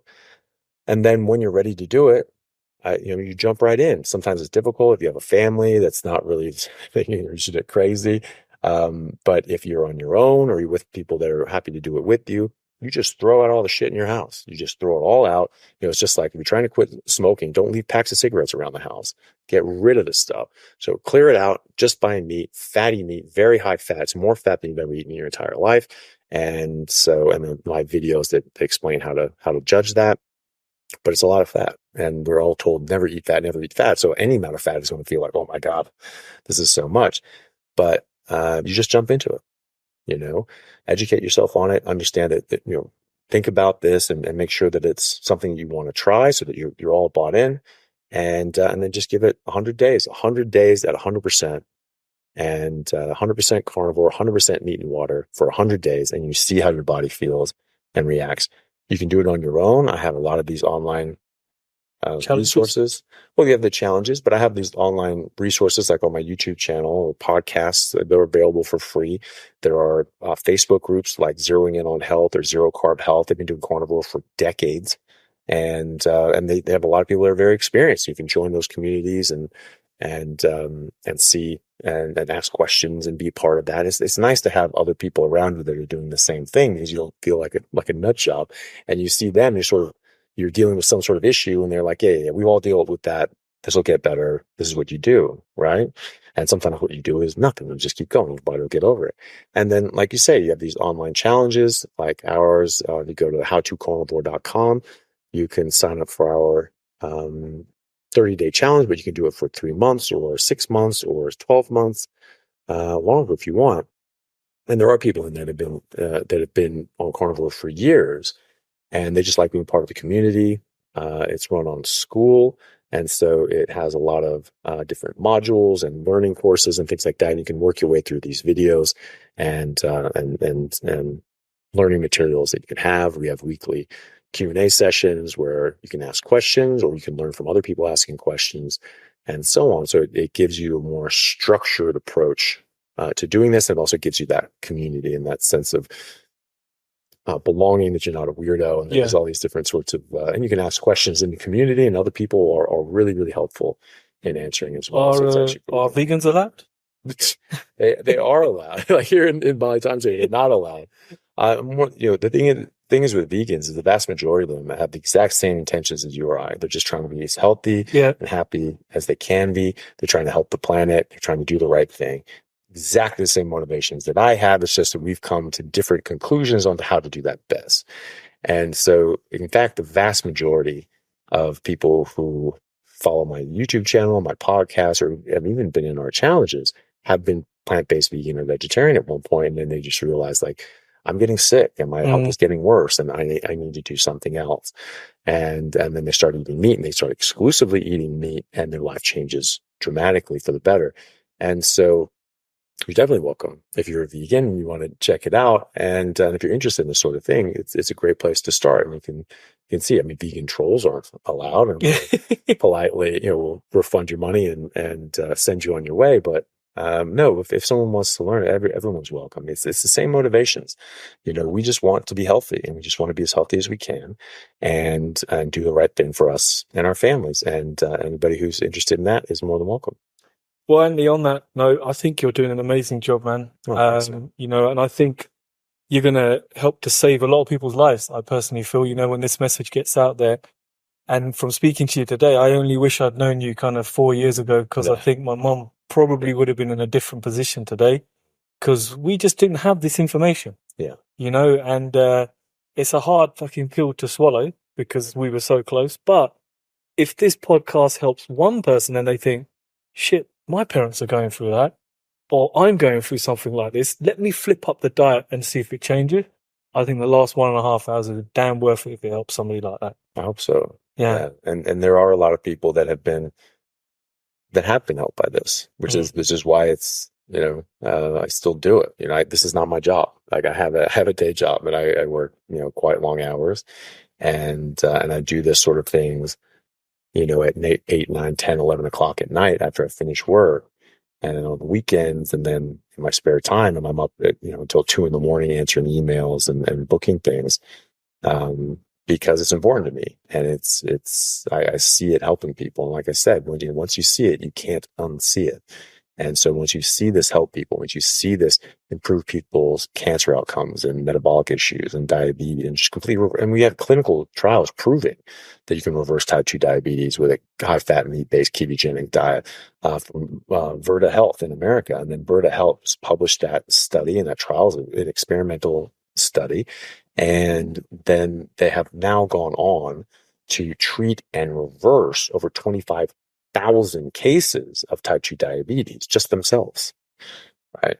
And so once you see that, and you see people's lives dramatically improve, and they come off their medications, like, you can't stop doing that, and you can't ignore that. And so it's taken my life and my career in a different direction than I thought it was going to go in. But it's well worth it. And I couldn't see myself doing anything else. I still plan on, finishing neurosurgery and going on with that, but I'm going to keep doing this the whole time as well. Yeah. You've got a very strong why behind exactly. it. I think I always ask people, one of my last questions on a podcast is, when it's all said and done, actually, this is the last question. When it's all said and done and everything comes to an end and you're lying there in a box, what do you want people to be saying about you? I don't really care. I'm going to be dead. Yeah. But no, it'd be nice if people were helped by it. Yeah. I don't need them to think anything special of me. I just hope that people and the world was a better place for having me in it. And whether people recognize that or think it or not, I just hope that it is. And I hope that people are helped by this. And I hope that people can get their lives back and their health back, because the natural state of humanity is that of health. The natural state of all life on earth, of every animal, of every plant, of every bacteria, is that of health. We are born of the survivors. And so there is no such thing as a sickly species. Every species is robust. Every species is fit for purpose. Every species has been the fittest in their environment. And so the idea that we should just be sick and unwell and decrepit our entire lives and just get worse is wrong. And so to try to get that back and get people's natural state of being that of health, I think that's if you could do that, you're talking about affecting the lives of billions of people now and untold billions of people in the future. And if I could play a small role in that, I think that would be the accomplishment of a lifetime. And I think on that note, thank you so much, Andy, once again, it's been a pleasure. And thank you so much for tuning in. I'm going to put everything in the show notes. You can go out and find Anthony there on Instagram and on all the socials. And of course, if you want to be part of that challenge, you can go ahead and click on that as well. Thank you.